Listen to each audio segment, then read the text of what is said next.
Data relating to Indigenous Australians has never been neutral or all-encompassing. When white settlers came to this country, they oppressively disrupted Indigenous data collection and preservation practices so that the history of Australia as we accept it today has been shaped by a dominant ideology of European superiority. As a result, we live in a society where First Nations experiences have either been misrepresented or erased. Presented in the form of an interactive map, The Killing Times is a project led by the University of Newcastle's Colonial Frontier Massacres team, which aims to contextualise and facilitate informed truth-telling about the impact of Australia's violent colonial past on its Indigenous people. Looking specifically at the Frontier Massacres from 1788 to 1930, at first glance, it actually does this quite well, especially if you consider that Bruce Elder's Blood on the Wattle was the only adequate study of the massacres at its inception. Relying on a scaled system of dots pinpointing the location of each massacre, these are not only colour-coded according to an increasing death count, but, once selected, provide a date, name, and description of the event. However, something fundamental is missing from many of them. Whilst each description endeavours to acknowledge the gruesome inhumanity that our First Nations people faced, there is an undoubted absence of Indigenous voice. So we ask ourselves, why is that? Two key reasons will help us understand this. Number 1, Indigenous people are concerned that the data being collected and presented on them will be aggregated and thus lack community specificity. What does this mean? When data is aggregated, it has been consolidated into broad categories using statistical measures like totals or averages.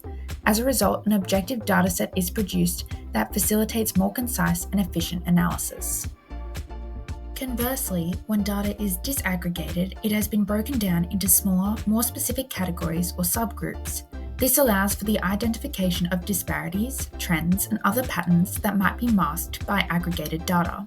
Put simply, it is context-sensitive and nuanced. Disaggregated data is pivotal in assisting Indigenous people to reclaim their data sovereignty as it generates insights that are more contextualised and community-specific. Rather than just looking at how many First Nations have passed away in Australia, we can look at how many have passed away in certain states or regions and the sociocultural, economic, and environmental determinants behind these. It is undoubted The Killing Times contains elements of disaggregation seen with the filter panel and the listing of motive and death in each description. However, it does risk aggregation through its failure to differentiate between different Aboriginal communities. Interrelated to this is reason 2. Indigenous people are concerned about participation and ownership over the data being produced. This one is kind of self-explanatory. Since the first fleet arrived in 1788, Indigenous people's encounters with data have been fraught. Not only were their own practices of data gathering and preservation disrupted, but the implementation of Western modes of democratic governance meant data collected on them was skewed with racist assumptions and stereotypes. Take, for example, the National Census.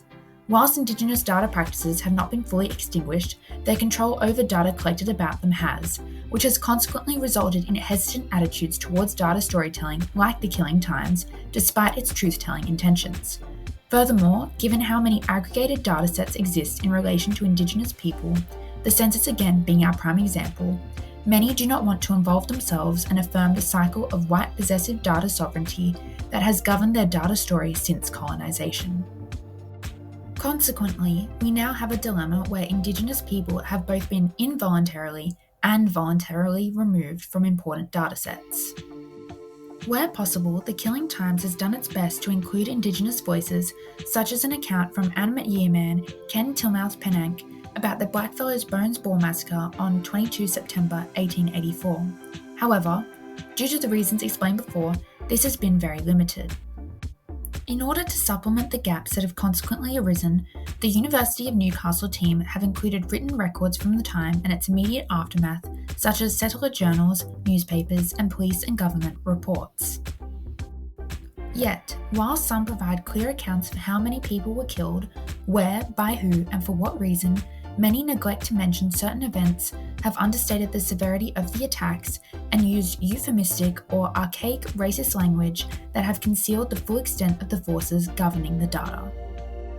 So, when engaging with the content behind each massacre, we ask that you do so with respect and awareness that most of these are not complete stories. By acknowledging the absence of Indigenous voices in datasets like the Killing Times, we move one step further towards a more culturally sensitive and contextualised approach to data collection that allows Indigenous people to feel empowered and share their stories. While still a long way to go, the reclamation of Indigenous data sovereignty starts with us, and it starts with acknowledging the gruesome acts committed against First Nations people which underpin our history.